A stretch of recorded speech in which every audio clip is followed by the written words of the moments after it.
నియోజకవర్గంతో తనకు 15 సంవత్సరాలుగా సత్సంబంధాలు ఉన్నాయని జనసేన అభ్యర్థి కందుల దుర్గేష్ అన్నారు. రాజకీయాలతో తాను వ్యాపారం చేయనని స్పష్టం చేశారు. కొన్ని సంవత్సరాలుగా నిడదవోలు నియోజకవర్గం అభివృద్ధి కుంటుపడిందని కందుల ఆరోపించారు. రానున్న ఎన్నికల్లో గెలిచి తీరుతానని ధీమా కూడా వ్యక్తం చేశారు. తాను గెలిచాక నిడదవోలు నియోజకవర్గాన్ని మరింత అభివృద్ధి పథంలో నడిపిస్తానని హామీ కూడా ఇచ్చారు.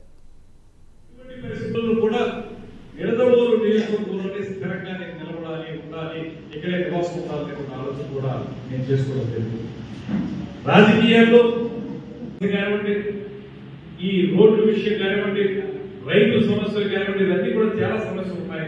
ఒకడైతేనే గట్టిగా చెప్పగలను, ఈ నిడదవోలు నియోజకవర్గ ప్రధానిగా ఒక మాట చెప్పగలను. నేను ఉదయం లేచి దగ్గరికి రాత్రి పడుకునే వరకు కూడా రాజకీయాల్లో తిరిగే వ్యక్తి. రాజకీయాల ద్వారా, స్వచ్ఛమైన రాజకీయాల ద్వారా సుపరిపాలన అందించడానికి మనం ముందుకు వెళ్ళాలని అనేటటువంటి అటువంటి విధానమైనటువంటి పార్టీలో నేను కనుక నిడదవోలు నియోజకవర్గానికి సంబంధించిన సమస్యలను పరిష్కరించడానికి నిరంతర నిర్విరామ కృషి చేస్తాను. ఇక్కడే ఉంటాను, సమస్యలను పరిష్కరిస్తాను. 100% 5 సంవత్సరాలు పూర్తయ్యేదానికి గత సంవత్సరాలతో పోల్చుకుంటే ఇప్పుడు నిడదవోలు అభివృద్ధి చెందిందనే విధంగా తయారు చేయడానికి వీలుగా ఒక కార్యాచరణని ఏర్పాటు చేసుకుని ఆ కార్యాచరణ ప్రకారం ముందుకు వెళతాననేటువంటి హామీని ఈ నియోజకవర్గ ప్రజలందరికీ